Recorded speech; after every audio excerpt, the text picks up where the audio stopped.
নতুন করে গ্যাসের দাম বাড়ানোর খবরে উদ্বেগ প্রকাশ করেছেন দেশের বস্ত্র ও পোশাক খাতের ব্যবসায়ীরা।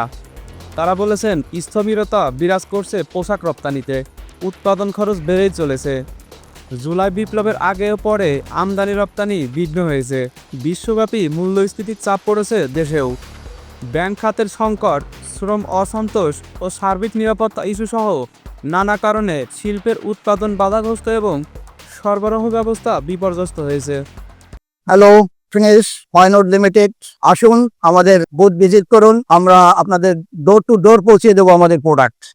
ব্যবসায়ীরা বলেছেন, সরকার শিল্প খাতে গ্যাসের দাম প্রতি ঘনমিটারে প্রায় 150% বৃদ্ধি করে 75 টাকা করার সিদ্ধান্ত নিতে পারে।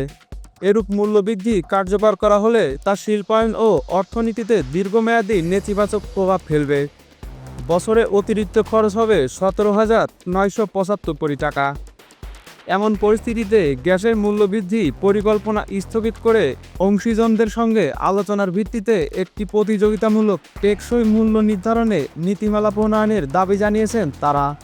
জ্বালানি ও খনিজ সম্পদ বিভাগের তথ্য অনুযায়ী 2023-24 অর্থ বছরে বাংলাদেশে গ্যাসের সরবরাহ ছিল 25,947 MMCM, যার 18% সরবরাহ করা হয়েছে শিল্প খাতে।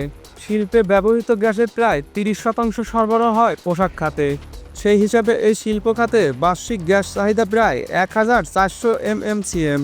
গ্যাসের মূল্য যদি প্রতি ঘনমিটারে 45 টাকা বৃদ্ধি পায়, তবে এ খাতে বছরে অতিরিক্ত 6,300 কোটি টাকা খরচ বাড়বে, যা রপ্তানি আয়ের প্রায় 1.5%।